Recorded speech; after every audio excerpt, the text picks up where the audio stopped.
sides, I don't have a script, and I get on the set, and the reason I'm telling you this is because you never know who you'll run into in your life, or where you'll run into.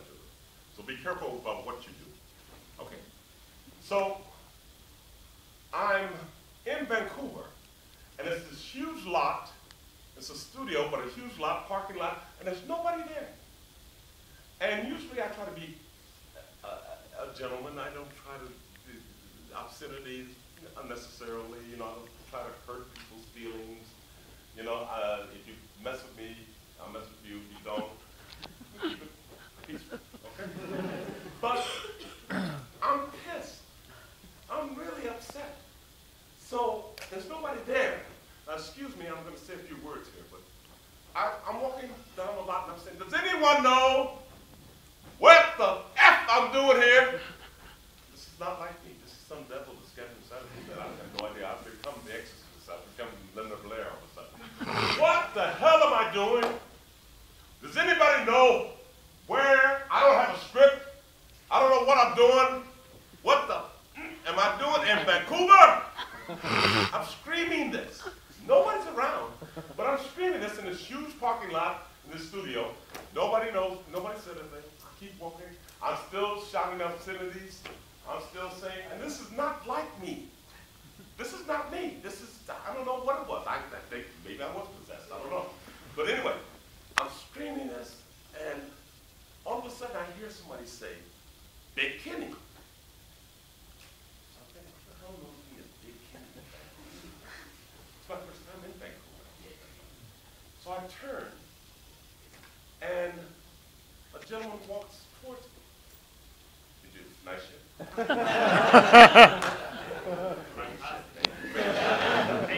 You know we like that.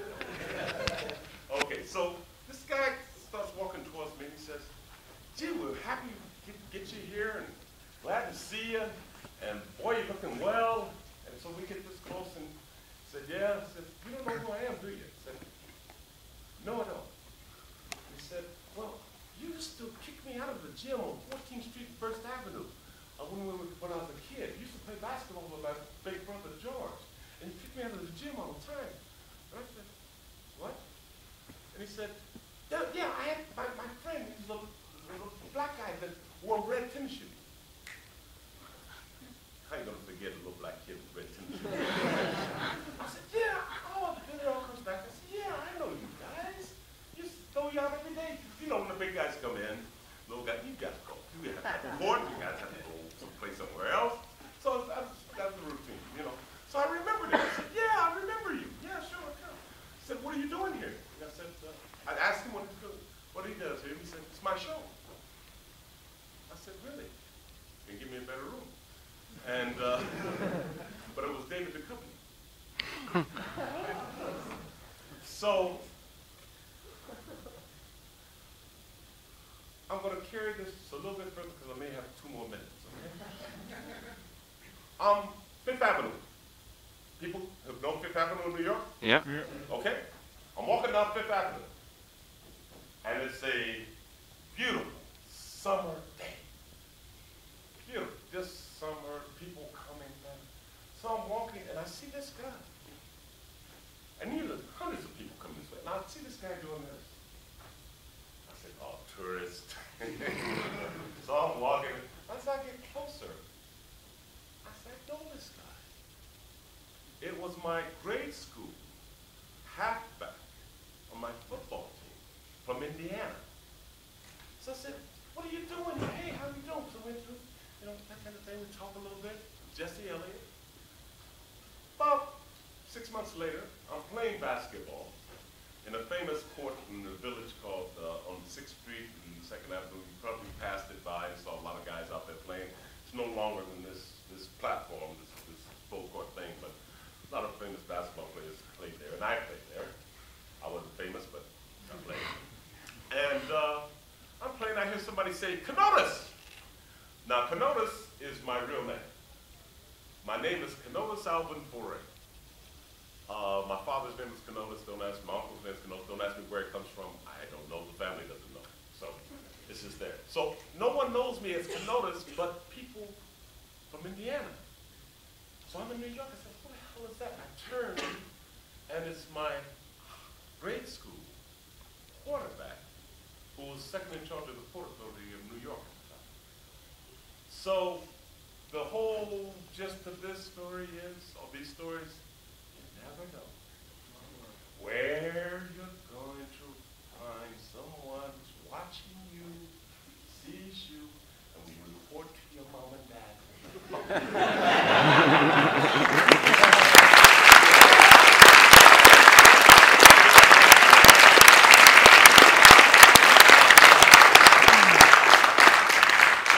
So I got so many stories. I mean, better stories than that, but I'm on a time limit here. All because of this gentleman here. Would you stand up, please, for goodness while now, please? This is the guy I want you to kill when we leave the theater. Because otherwise you would have enjoyable evening. Instead, no, he's a great guy. So anyway, I'm ready to take quick Q&As. Thank you very much, Q&As. I've had a few drinks now, and I'm feeling quite happy. A few teas. You know, that's what it takes me at this age. A few teas and I'm off on a rocket. All right, so if anyone would like to ask some questions, Toki, would you want to come back up? All right, so would you like to hear more stories? I can do that to pull me out of here. Would you like to ask a question? Yes, sir. Story about your own dad and working on that. What would you like to know about? Just saying how it was for you, like working with Romero and everything. Oh, God, man, we were all young. I mean, terribly. Do you know how beautiful I was at that point? Did you guys remember? Ladies? Did you see the small body? Did you see the hair? You know, the kind of nice face, chisel? I was outrageous. And then you look at this. And you see the gut coming around the corner. I lost that, by the way, guys. I'm working my ass off. I'm boxing every day. I'm never again. I saw that. I said, what did we do, Toki? That's interesting. Oh, before I get to that, I'm working out for Zone. And I'm doing my little jogging at home and around there. I'm sweating.